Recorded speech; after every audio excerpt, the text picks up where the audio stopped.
And good morning, everyone, and welcome to PerfWeb 83, Day 2. I am your host, Joe Basha. Before we introduce our special guest, Matt Warhoover, today with the Vanderbilt University Faculty Forum, I'd like to go through our housekeeping notes, which we do each show. To contact us, you can reach us. You see it right there at the bottom of the screen, contact@perfusioneducation.com. You want to send us an email or reach out to us for some reason. We have our call-in number, which is for those who are listening and perhaps are driving. I'll just say it twice, 832-239-5358. That's 832-239-5358, and those phone lines are open. You'll see along the bottom of the screen throughout the program our scroll bar for all of our social media information, Facebook, Twitter, LinkedIn, and whatever else is on there. Please make sure to share, follow, subscribe, click the notification, all notifications, bell icon in YouTube. That's very important to us, getting that YouTube subscribership to continue to grow. We're getting there slowly but surely, and we are definitely dominating the perfusion market in that aspect, which I'm very proud of. Check out our MediWeb app.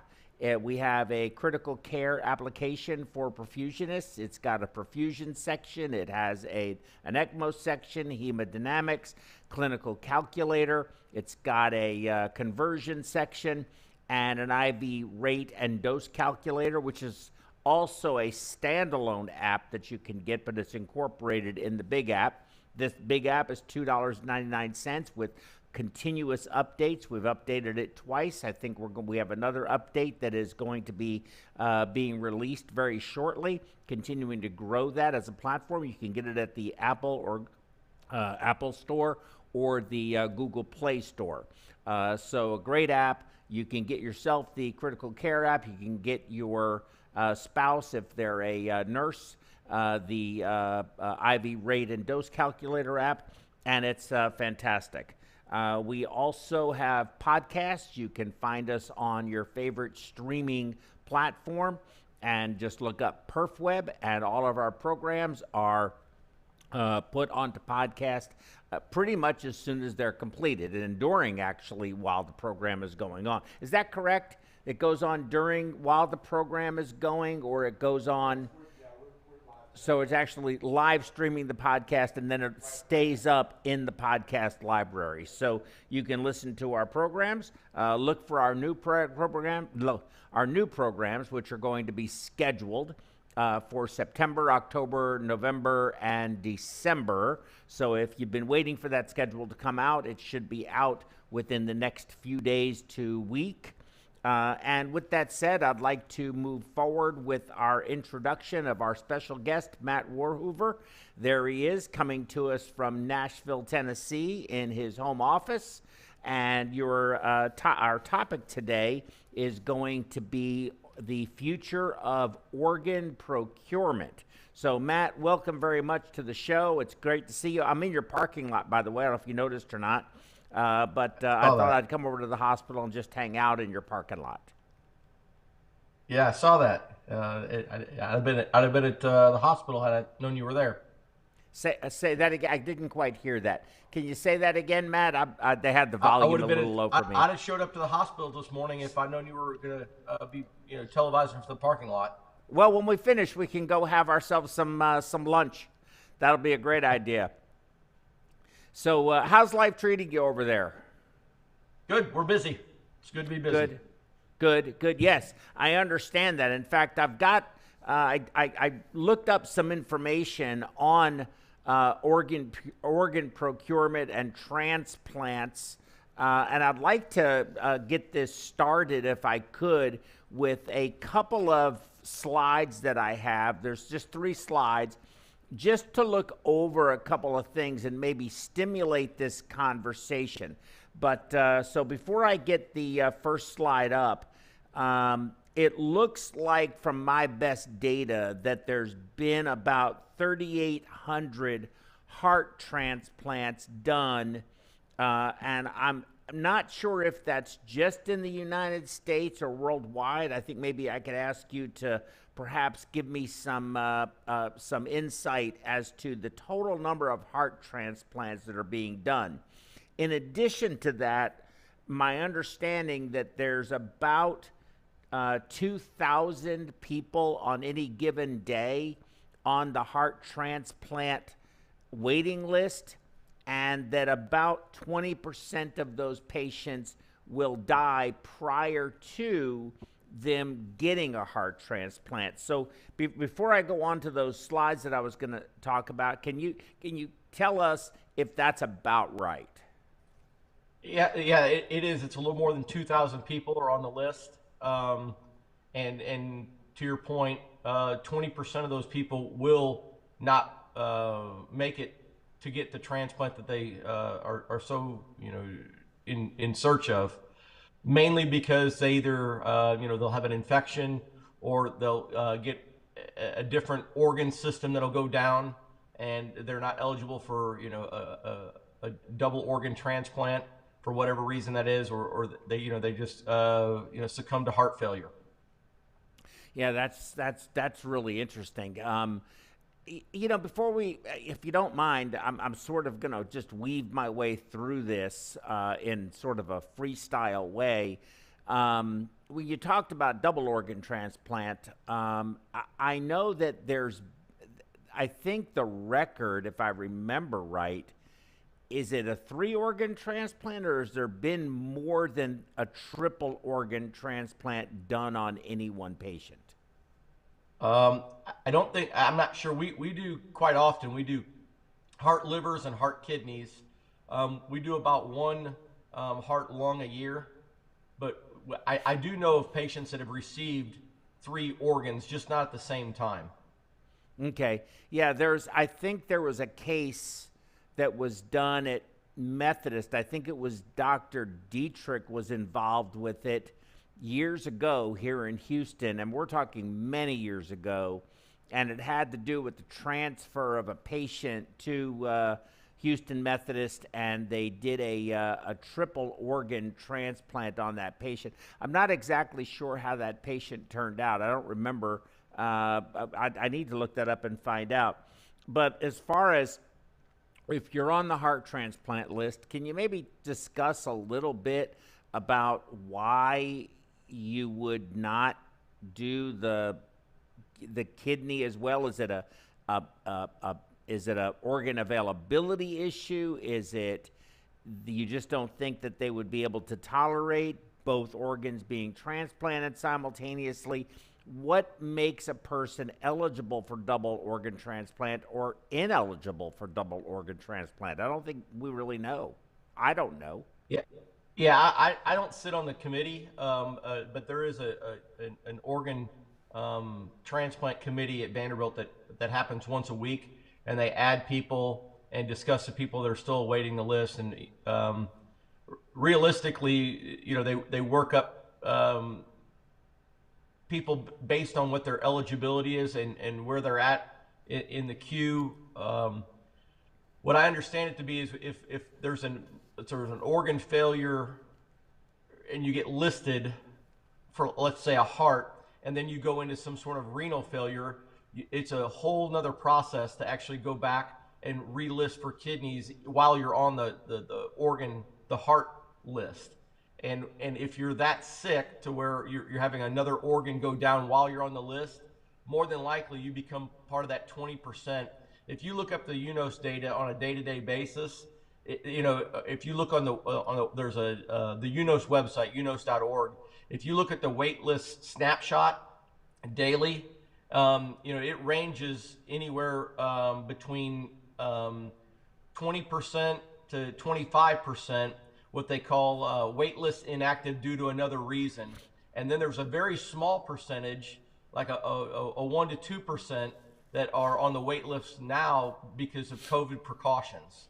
So there's a myriad of different reasons why people become inactive on that wait list. But and it's funny when it's not funny, but it's interesting when you see the graphic on that slide. based on when there's a ramp up in COVID, especially the last 2 years, that metric, for example, when COVID was pretty prevalent, this last wave in early April, what typically looks like a 78 or 80% wait list, it was down to 65% on the wait list, because there was nearly 15% of people that were on the off the wait list because of COVID precautions. Wow. Yeah. And fortunately, I mean, I don't know, fortunately or unfortunately, I do want to discuss that with you too today, but I think we are seeing a variant of the COVID-19 virus that is much more transmissible, much higher transmissibility rate than the original strain or the Delta Gamma strains, but far less virulent, and people are getting over it, much easier. So I'm just assuming it's going to be endemic, and some variant of it will be around forever on a seasonal basis. At least that's my instincts, and that we might see a spike like we saw with influenza and the H1N1 variant at some point in time in the future, as it continues to go through the various changes it goes through naturally from person to person. Let me, excuse me 1 second, and ask David, is it possible to pull up that unos.org website and then be able to show it on the screen at some point in time in the future? When I ask, okay, good. So Matt, if we could, can you describe, because you guys at Vanderbilt are well known, I think the community understands that you have the most heart and lung transplants done internationally of any place, and you're number one from what I understand, unless that's changed. And, no, in hearts. Yep. Yeah, and that's a tremendous distinction to have, with excellent outcomes, not just number one, but your outcomes are basically a 3-star program in that category, which is remarkable. Can you tell us a little bit about the structure of your program, of your transplant program? So from the patient admission and criteria perspective, to the organ procurement perspective, to the actual transplant and then recovery perspective, kind of a synopsis of how your system works. Yeah, and like I said, I don't sit on the committees as far as the organ, or the patient selection process, but that is a very that's a very guarded and very I feel I've been in the meetings before, but I don't sit on the the committee. It's a very kind of a stressful situation, because you are literally the committee is literally making a decision whether this person can get this life-saving organ or not. And there's a lot of tough decisions that go involved in that.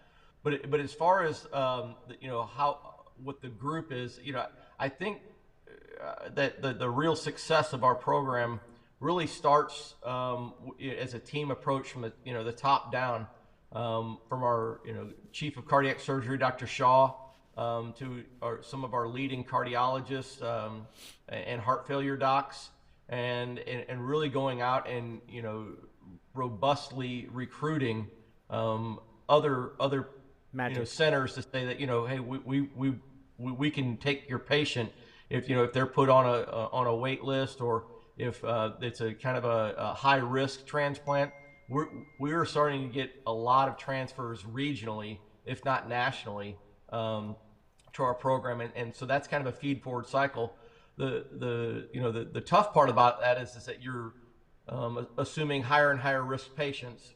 Thankfully, we are having a really good success on most of our transplants, a good bit.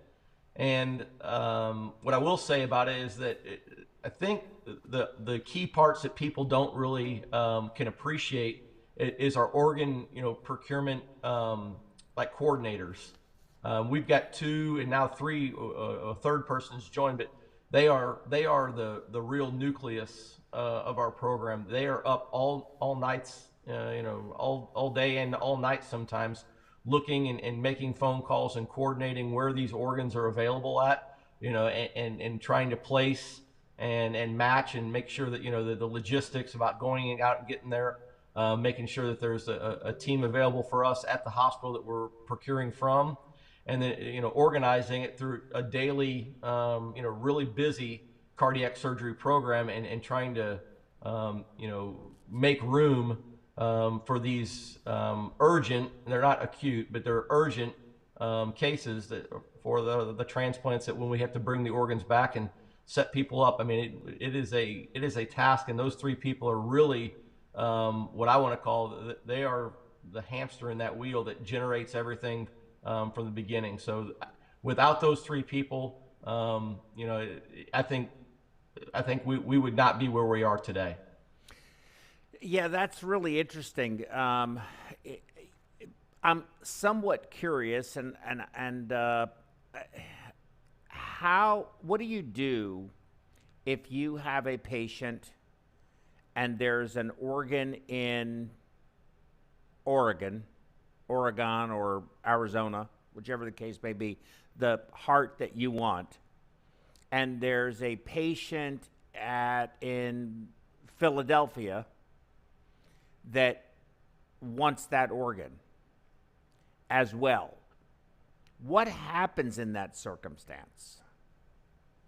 Well, what I like I said, I'm not exactly sure, but what I do know is in the instant you're talking about, the flight time can't be more than about 2 hours and 15 minutes. That's our threshold of cutoff from leaving Nashville, because that buffers in about 45 minutes of ground time, and then an hour of first stitch to cross clamp off on the new aorta with the new heart. So we're looking right at about 4 hours is our max time from cross clamp to cross clamp.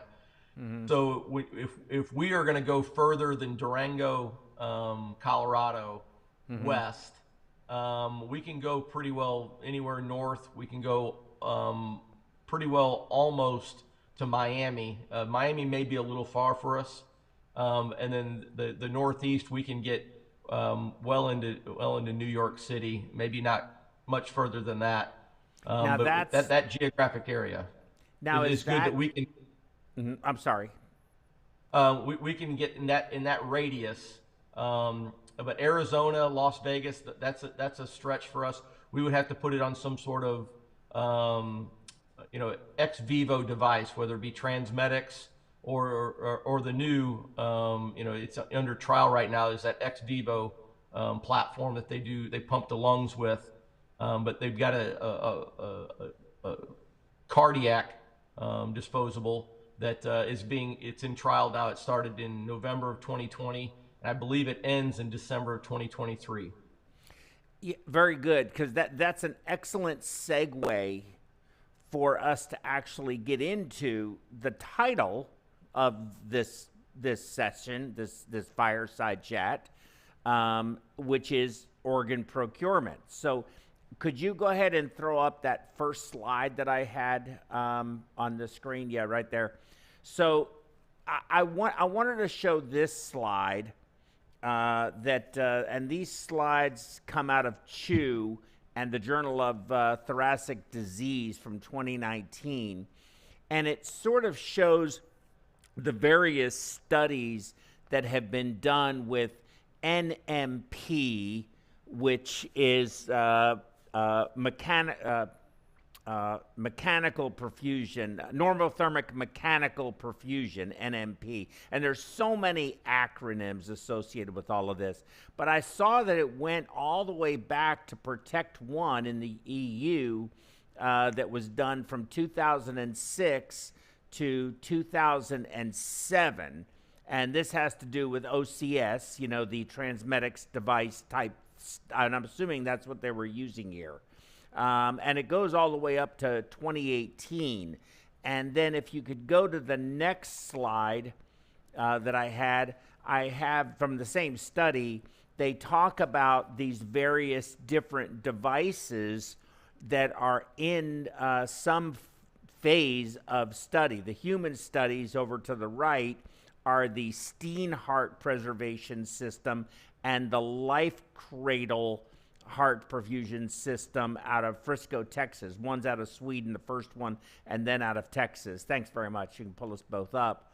And they're in various different phases. So you were talking about another device, and obviously if you have the perfect heart in Portland, Oregon, and one of you's in Philly and one of you's in Nashville, that's too far for both of you.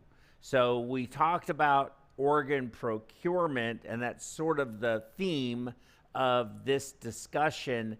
And I'm curious if you could elucidate or help educate our audience and me on organ from a cardiac perspective. That's mostly my interest, but of course you could talk about lungs as well, and what type of distance you gain by having a system different than, I guess the acronym for it is CSS, cold static storage, which is generally how we understand heart transplants to be done. You take a brain dead patient, you open their chest, you clamp the aorta, you go on bypass, you clamp, well, I don't think you would go on bypass. You drain the heart, you clamp the aorta, you give cold cardioplegia, you explant the heart, you put it into a bag of ice in an ice chest, and you take it. Is that pretty much what you do? Yep, that's exactly right. So then that's only going to give you 2.5 hours of flight time, accounting for 45 minutes of ground time and maybe 30 minutes of reinsertion time, and then eventual aortic cross clamp and reperfusion of that organ. And you have no idea if that organ is going to continue to be viable until you do all of that. There's no way to assess its viability or if it sustained any damage in transport or during its cold static storage state. Yeah, and in addition, other than the visual inspection of the valves, you know, on the explant from the donor, and just a tactile, you know, inspection of the coronaries, you don't really have an appreciation if there's any coronary artery disease, you know, on these patients. You know, coronary artery disease is mostly genetic. And so a lot of times you don't get the background, and you certainly don't get the casts on a lot of these patients. And so, you know, it is a little bit of a risk when you do implant these things. Additionally, you know, you have to make sure that everything, you know, went well. You got a good preservation, you know, flush, and then you always have the organ dysfunction, primary graft dysfunction, that, you know, you're fighting that percentage as well. So there is a lot of risk, but it's mitigated, I think, with good systems in place and consistent systems. But also, I think there is going to be, I think there's an underappreciation on how these new devices are going to help organ transplants in general. When it comes to matching, and matching is just not blood type and HLA typing, but it's also size and weight of the patient, from donor to recipient on weight, and donor to recipient on actual size of the chest. Mm-hmm. You know, and so I think with these organ procurement, and I want to call them not procurement, but also preservation devices, you actually have the opportunity to, like you said, if there's a donor in Philly and there's a donor in Nashville a recipient and national recipient in Philly, for an organ that's in Oregon or Washington State, you know, we have the ability now to go which patient is really most suited for that organ. When you know, if we were on a national level of having all these devices that you could unlimited or based on what we are now on a 4-hour window, but when you're getting 14, 15 hours availability on these machines, it's really, when it comes to the U.S., even if you had to go to Hawaii, it's you know, limitless that you could get from Hawaii to, you know, really the East Coast, you know, in a flight time of, you know, 9 or 10 hours, and you're on the box. So really, when it comes to you know, the U.S., these procurement preservation devices are, you know, they're a game changer for all organ donation and procurement. So I guess what I'm getting to is that you're going to get, I think you will eventually get better results just based on placement. You don't have to take a, what do you want to call, a slightly mismatched heart. You know, if it's a female donor going into a male recipient, you know, that's always causes a little bit of a problem, because just the size match genetically is usually a little bit different. With these systems like this and having the availability to get organs and transport organs across the country, you can really get, you know, best practice, if you will.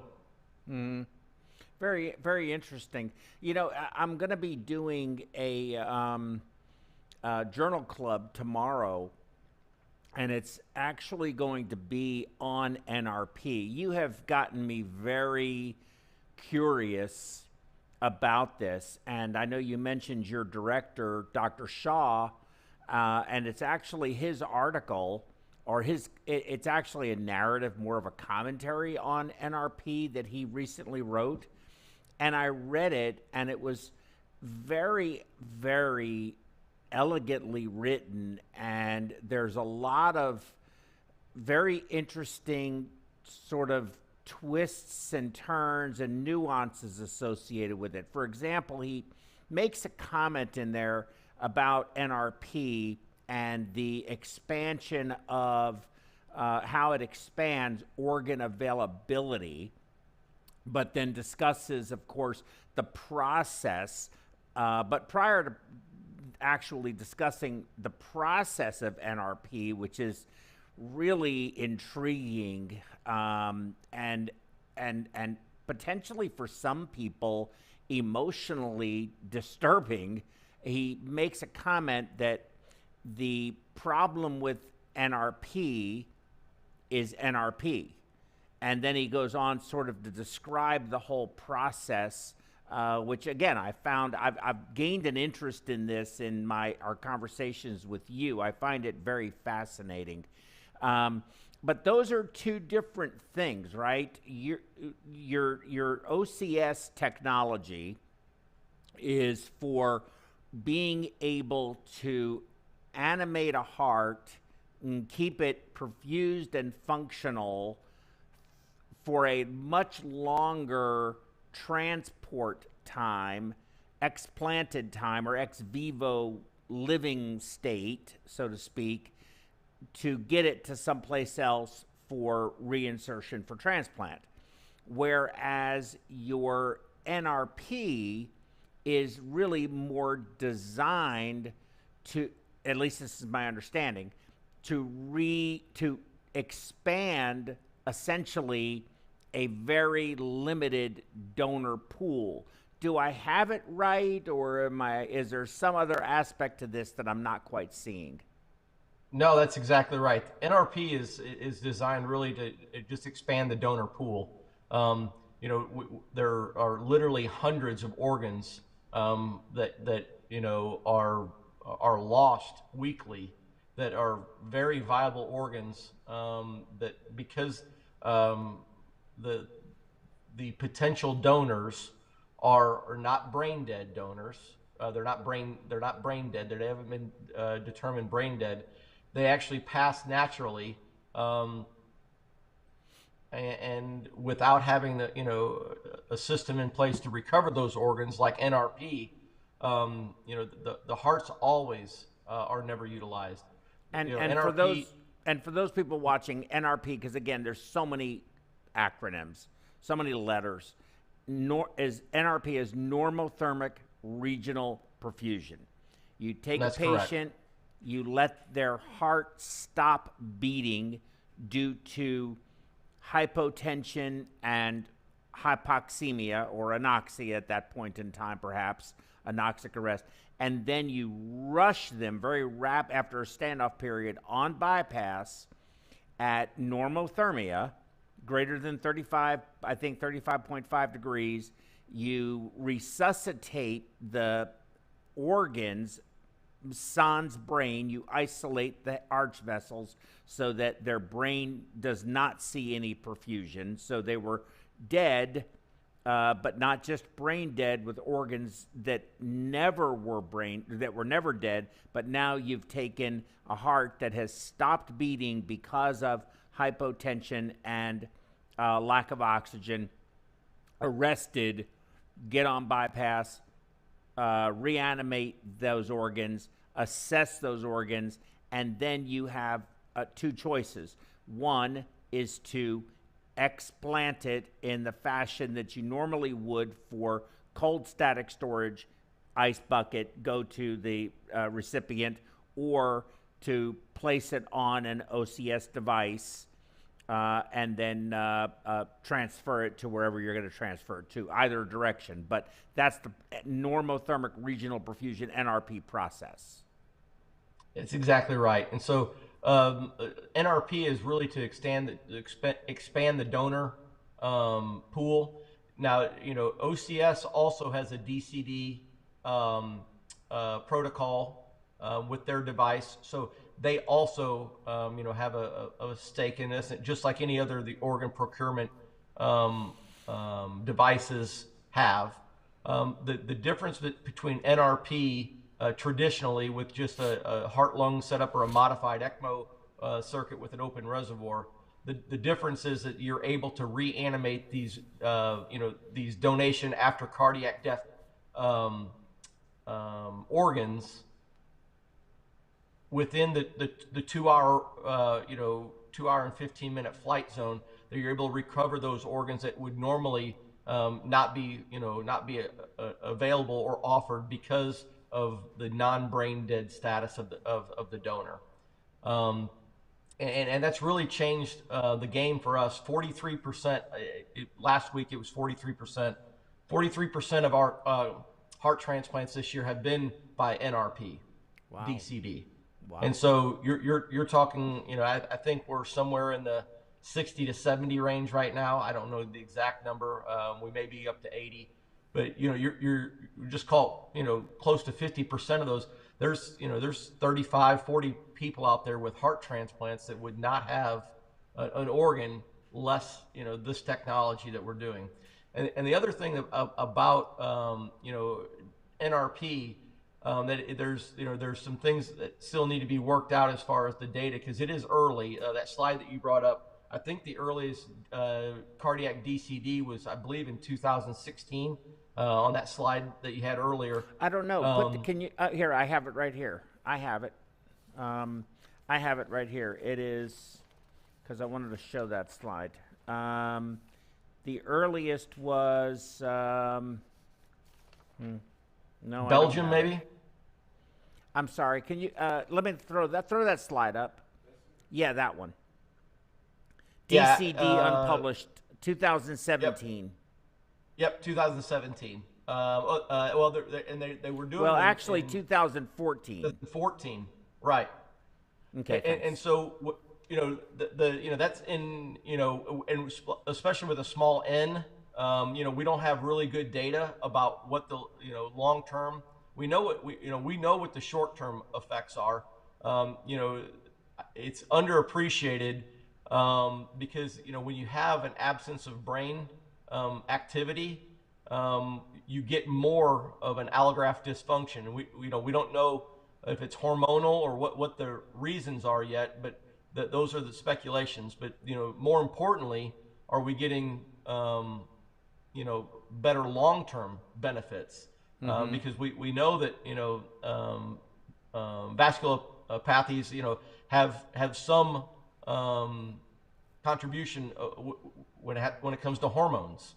And so when you don't have brain function, whether it's because you've got an anoxic brain injury that or there's some sort of trauma to where you don't get the hormonal balance that you're needing with the brain dead patients, there is speculation that DCD donors, those organs are going to be more beneficial to patients down the road. That's definitely a theory, but short term we know that it's the case. Long term, it's still out there. So what you're saying is that in the traditional brain death donors that we're more accustomed to, that the death of the brain, there's, so we talk about, of course, organ crosstalk all of the time. You have cardiorenal syndrome, and if you lose your kidneys acutely, your lung water goes up. There's a lot of organ crosstalk. You can have, encephalopathies associated with, of course, kidney failure. So a lot of things that go on between organs that talk to each other. I don't think we fully appreciate to the degree in which they all do, but I'm sure that is hormonal. And some other signals that need to happen. So you remove the brain from the equation for either trauma, as you said, or anoxic brain injury, drowning, or whatever the case may be, and that heart may be working, but that explanted heart may, or even if it stayed in that patient, may have injury to it occurring during the period of time of that brain death, to where in the recipient it may not have the same longevity as a heart that did not experience that long period of time, usually days and weeks and maybe even months, of brain death, and the heart just operating without those various signals that it needed from the brain, that could have long-term consequences on its survivability over time. So the DCD doesn't really experience that, but it experiences something else, but it's very short-term and may not have that same long-term deleterious effect. I'm assuming that's what you're saying. That's exactly right. I'm learning, okay? You've been teaching me a lot. Let me tell you, I'm learning this stuff. And so that brings up another, and you know what? We have that UNOS website. Before we get into this, would you mind maybe giving some basic descriptions of that UNOS website you were talking about for any of our audience that may be interested? David's going to pull it up, and it's going to pop up on your screen here momentarily. There it is right there. So this is the site you were talking about? That's correct. And so if you go to should be if you scroll down, it'll talk about the numbers that you have that you can look into. Yep, I don't think we can, but we can't. We can't. Okay, that's fine. Just take that. Oh, we can. Okay, scroll down. So I think what he's saying is scroll down. Yeah, there you go. So where do they need to go, Matt? I'm looking at mine at the same time here. This is unos.org data is what I'm looking at. Oh, you're looking for unos.org data? Yep. There's an organ center, National Donor Memorial, get involved. Yeah, I don't really see that on here. Maybe scroll back up again. Maybe it's on a different section. And you have unos.org, right? Yep, unos.org. right now. Maybe go on professionals. You see professionals in the top, very top, and then And data, and then it's data and trends. That's exactly right, Joe. data and trends. It's right there in green, and click that. And then if you'll go to your national data, which is in the second box. Second box, national data. It's data overview, then national data. There you go. Yep. And then you can look, if we want to go, you can scroll down to wait lists, and then you overall by organ. And if you do hearts, visual dashboards. So click select a category. Let's see what our options are. So Should go be heart- to, I guess, to donors. Yeah, pick donor. or donor, or you can do donor or transplant or waiting list. Any of those things are transplant. you can look Okay, at. let's do that, and then do heart. By heart. Not. Yeah, it's fine. Hey, Magic. Okay, and then will something come up now, or do we have to click something? And then you Choose click report below. Okay, Yep, so and then you click on do transplants by donor type. Yep.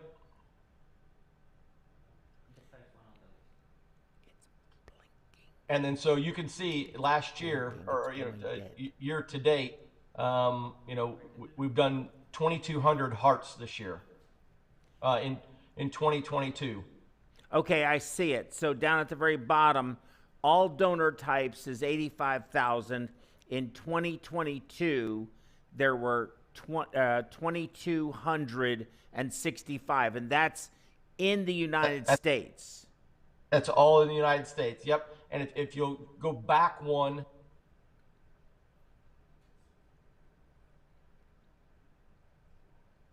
And let's see if they can go back one.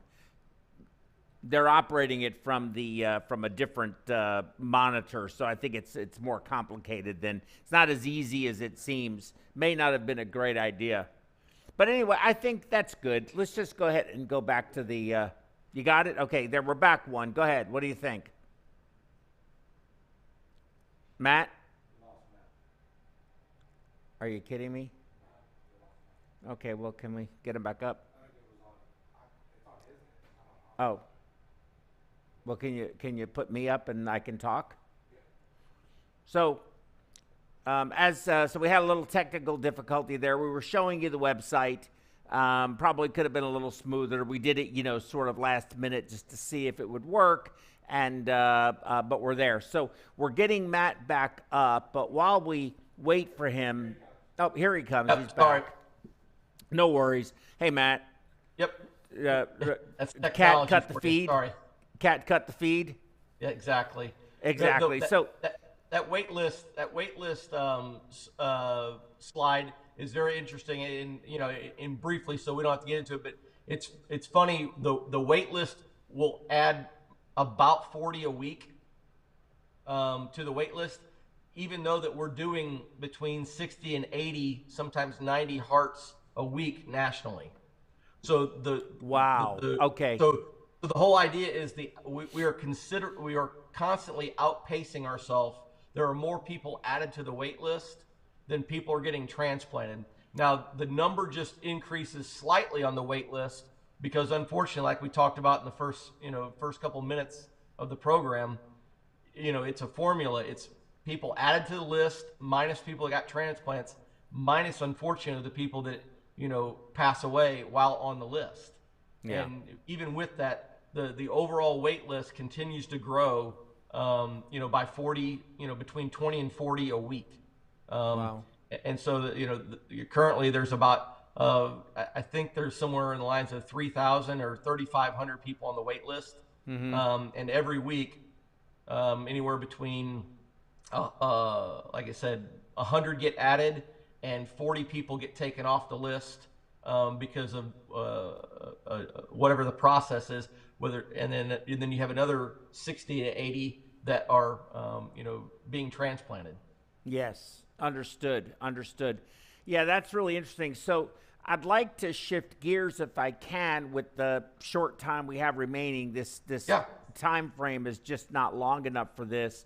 But in the article that I'm going to be discussing tomorrow, Dr. Shaw discusses the number of people that have to go to an organ procurement when NRP is going to be used. You have 2 cardiac surgeons, you have 2 perfusionists, you have an organ preservationist. You know, and I'm trying to remember this off the top of my head. I'll go through it a little more in detail tomorrow. But could you talk about that process? And then I want to talk about what's needed when you go. Everything you have to bring with you to the aircraft or the vehicle, whichever direction you're going to, whatever form of transportation you're going to use, with you and bring back, whether you're doing it as NRP, cold static storage, or NRP OCS device. Yep. So we'll start out with the traditional cold static storage device. That usually takes two surgical hands, whether that's an attending surgeon and a fellow, an attending surgeon and a first assist. There's two sets of trained hands at the field, and then there's a preservationist. And so, you know, that's what I want to call the basic package. And that's you know, you're get in, get out, and you're on your way. Take a cooler, take some preservation solutions, and 2 sets of loops, and that's the package. If you go to go to Transmedics, typically we take 2 people that are trained on the Transmedics device. We use perfusionists. We take 2 sets of surgical hands, like you do before, less the cooler. We're taking the big OCS Transmedics box, and then we're also taking a preservationist, because as you alluded to earlier, the technique is still the same. You preserve the heart and then you reanimate it. There's a cold ischemic time with the OCS, because you're actually stopping the heart, then you're putting it on the machine, you're flushing out that cardioplegia solution you just did. So there's usually a cold cross clamp, or a cold ischemic time of about anywhere between 15 and 25 minutes for you to insert, for the technicians, the surgical technicians, whether it be a first assist or a cardiac surgeon or a fellow, to instrument the heart back on the OCS. And then really that it's loading all that stuff back up and going.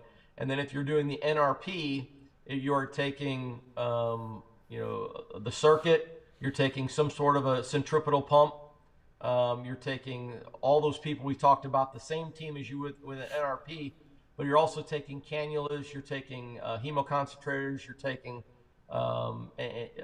vents, all kinds of, it is a full bypass run, if you will. We're transducer lines that we transduce the aorta. We it's a direct stick on the cardioplegia vent port of the bifurcated cardioplegia delivery antegrade needle. And so that's a more complex, and we take 2 perfusionists. I feel that you could, in a bind, you could use a you know, perfusion student, or you could use an ECMO trained nurse, or some sort of person that would understand perfusion lingo, if you will, or ECMO lingo.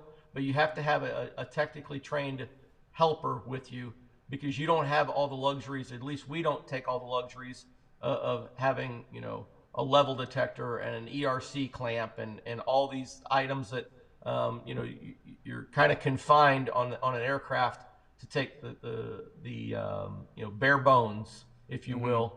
And Yeah, so, weight considerations. You have space and weight. right, but you have to have one person that is dedicated to fixating on that level and that machine. There is no turning your head with those devices because of the complexity of the system that you're using. You're having to use vacuum assist with a centripetal pump. In addition, you've got multiple organ teams working in the abdomen that are not exactly gentle.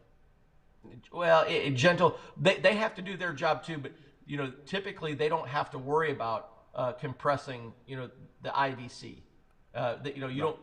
They're not concerned about the drainage back to the heart. And they're retracting the yes. way they need to get to the hepatic vein, and if they obstruct your venous return, it doesn't affect them, but it certainly affects you.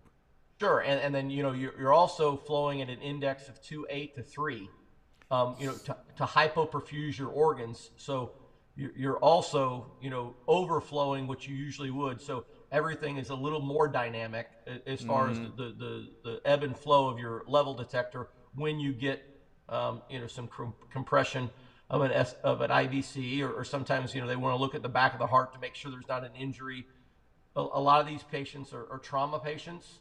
Of the DCD type, and so they have to check all aspects of the heart and maybe flip the heart over to look at the posterior view of the organ. But so you have to have someone watching that all the time. Additionally, you have to have a runner, if you will, and people seem to say, well, your preservationist could be that person. They can, but unfortunately, at the exact moment when you need them to give the preservation solution is when it's the most dynamic time of actually trying to come off the NRP machine. Sure. And so you need an additional runner. And really the whole idea is you need to bring everything with you that you need, because you're going into a foreign place, a different hospital. Most of the time, this is not widespread known yet. And so a lot of people aren't understanding what the needs are or the obstacles are to overcome this. And so, everyone is always willing to help at these places. Because of this situation, they know, there's people that are relying on these organs to make sure that, we get the best success. And a lot of times, these are hospitals that that may not even do heart surgery.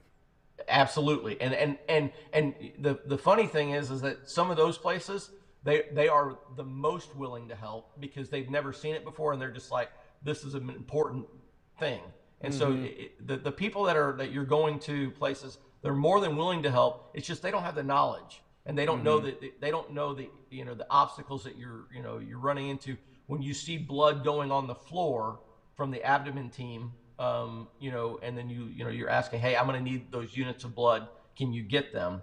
And if they're not checked, or for whatever reason, the emphasis on timing isn't always known. And so when you bring your own team knows what the emphasis of timing is, and how critical that time is, that when you need something, you just need it. Yes, I totally get it. Can you tell us what exactly is a preservationist, and who is it? What's the qualifications for a preservationist? We have nurses, we have EMTs. I don't know the actual qualification, if there is one, but we have nurses and EMTs that are our preservationists, and but they are the linchpin as well. One of them doubles now as our organ procurement coordinator. He just recently came on board because we had two, and with the volume that we're doing, two wasn't enough with shift work. And so we needed to add, and so he's going to double dip for a while, not only do the preservation, the hands-on the ground, but he's also going to do some of the coordinating on the phone in his downtime, which is commendable. Yes, very. Yes, that's real dedication. Can you tell us, if you can, one of the things that Dr. Shaw mentions in his writing is that compared to cold static storage, and even NRP with cold static storage, that adding OCS adds a not insignificant amount of complexity, but also it adds a not insignificant increase in cost. And so what is that cost if you know it, number one? And number two is, how do the various insurance companies, Medicare, whomever is paying these bills, feel about that? Or are places like yours that do these procedures actually losing money on those particular types of cases? What's the financial reality?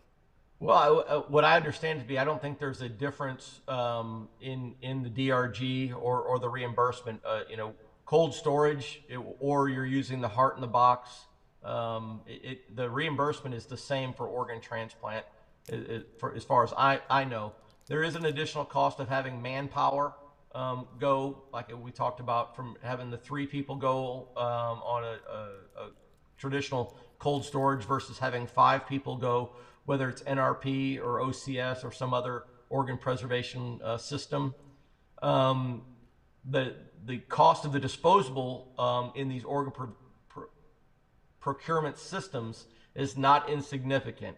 It's the low end is 50,000, and I don't know what the Progotonics or the ex vivo systems cost, but they're upwards of $50,000. So that comes right off the top of your bottom line profit for organ transplantation. So Wow. then when you combine having 2 more Wow. labor forces, anywhere between 8 to 12 hours, it is a significant cost with the systems. And the NRP is significantly cheaper because you're not using the disposable. You're using essentially an ECLS set with an open reservoir, with a hodgepodge of different cardiac surgery disposables that you've added in. And once again, you're opening the door to a donor pool that was not accessible to you. So that's the other thing about NRP that's very advantageous. The complexity behind NRP is it's extraordinary. There is a definite learning curve. Of course, I've never cannulated, but I've seen people cannulate flaccid aortas many times now, and it is not an easy task. You don't have any back pressure to actually insert the cardiac the arterial cannula in, and it is literally a 2-person job to get that cannula in. So it technically, from a surgeon standpoint, it is very technically challenging, and we continue to modify even today.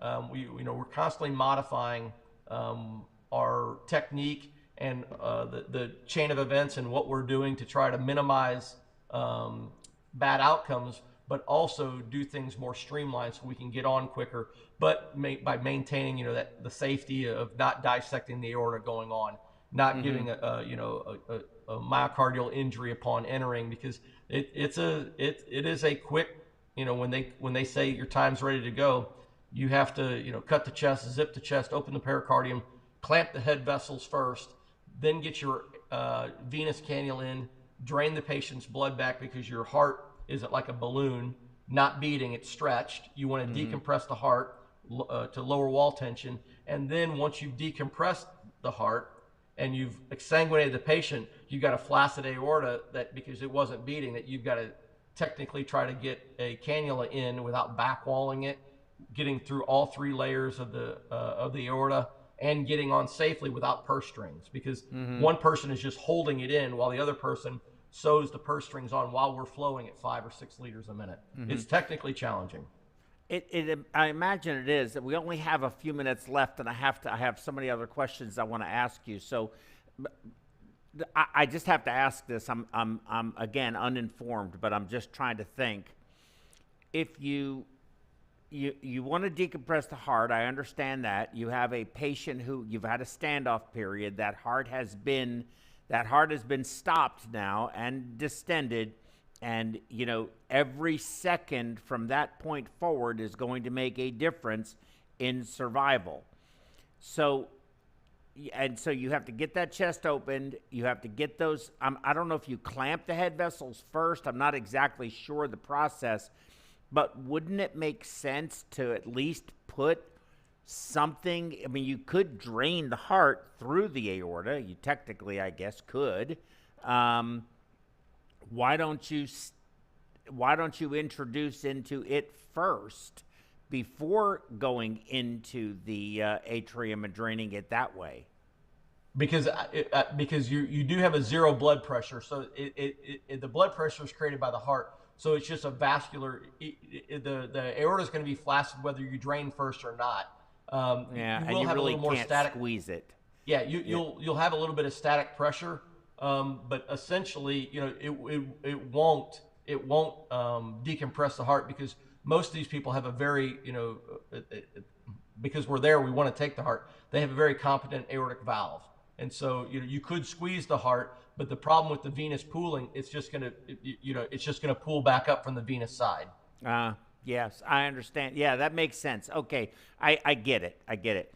Real quickly, I want to wrap up with last thought on how does perfusion, what's the risk to perfusion of what I've heard as being other people working the OCS device and that are not perfusionists, and how is that playing out as far as licensure is concerned, certifications are concerned, things like that? Is there a risk that perfusion could be at risk of losing a service line to other people besides ourselves doing the OCS devices? Yeah, it's a great question. I think they're in the short term, I think the only people that are actually going to do this are people that are trained from Transmedics. Transmedics now has a service line that if you're Tufts, or you're some hospital that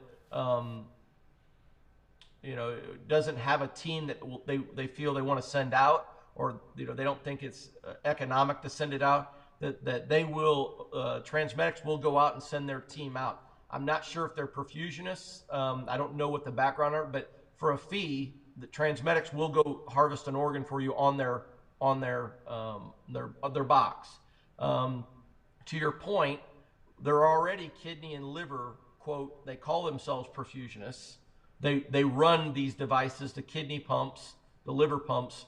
I've run into them and I said, "Oh, you're a perfusionist?" They said, "Yeah." "Where did you train?" "Well, I didn't train at a school. I'm not a real perfusionist, CCP," but that's what they're calling their title. They're not CCPs. They're not CPs. They're not LCPs. They're just on the job trained people. And because they're not working on, they're not contributing to live people, they don't necessarily have to be licensed. So there is a concern that I feel that, over time it will be we better capture this as a profession or we will lose it. I don't think that's in jeopardy right now, because I think the disposable cost is so high, and I think that the risk for the hospital, if you're going to do it on your own, you want to technically have the best people that are trained in that field to go do this, because you're not willing to risk a $50,000 disposable on a you wouldn't want to send your B team on a $50,000 device. Understood. That makes perfectly good sense. But I think as it becomes more mainstream, as we saw with ECMO, years ago, perfusionists were the best people to run your ECMO. There was just a shortage of them, and so we were able to train a community of people that they're not necessarily perfusionists, but they are very, very good at what they do when it comes to ECMO. And ECMO is just just a cousin of of perfusion. Yes. And so this is, I think, one of those situations, it can turn out the same way. Yes, well, I think there's the difference in my view is, and this has been very elucidating, thank you so much, but the difference in my view is cardiopulmonary bypass in the traditional sense for open heart surgery or coronary bypass surgery, whatever the case may be, is a very dynamic process. OCS, the Transmedics device, the new devices coming out, and especially NRP, is a highly complex, dynamic process. ECMO, and I am slowly but surely converting our hospitals here in Houston that I work with into utilizing our services, but all perfusionists and nurse ECMO specialists in the ECMO arena because of what you discussed. One, we just don't have enough perfusionists. ECMO is expanding in utilization, but historically, once you're on ECMO, once it's been initiated and you're stabilized, ECMO tends not to be as dynamic of a process unless something goes wrong. When something goes wrong, it goes wrong. The beauty of it is, however, things really don't just go wrong that frequently with ECMO. I mean, if you thrombose your system, there are have an abrupt disconnection or inadvertent decannulation. I mean, the really bad things that can happen in ECMO almost don't matter who was actually there. The outcome is almost predetermined. Patient becomes unstable, you get a perfusionist in there to support it, whether the circuit needs to be changed or whatever the case may be. But the day-to-day operation of it, hour by hour, for weeks and sometimes months on end, really is more of a cruise control on an airplane when the pilot may be taking a break and the first officer is actually at the controls at that point in time. But takeoff and landing, or you have a problem occur, the pilot is re-engaged in the circumstance. So I see perfusion in the operating room and this process, NRP, OCS, as being highly complex and very dynamic, where I see ECMO as, in times, that, but for the long stretches of time, just sort of cruise control. That's how I see it. Yep, it's a great analogy, and I think that's spot on. Thank you, Matt. This was very elucidating, very, very, very worthwhile. I think our audience has had an opportunity to hear some things that they're just not going to be able to hear elsewhere. I think in medicine, where there's so many, especially in cardiac medicine, from our perspective, so much to see out there and to learn about that's happening, and so many opportunities for perfusionists, I think, to expand their knowledge base and to also figure out how do we become a part of this process for the process's sake, but also as a career opportunity for us, which is essentially, at the end of the day, also our livelihood. This is how we make our living.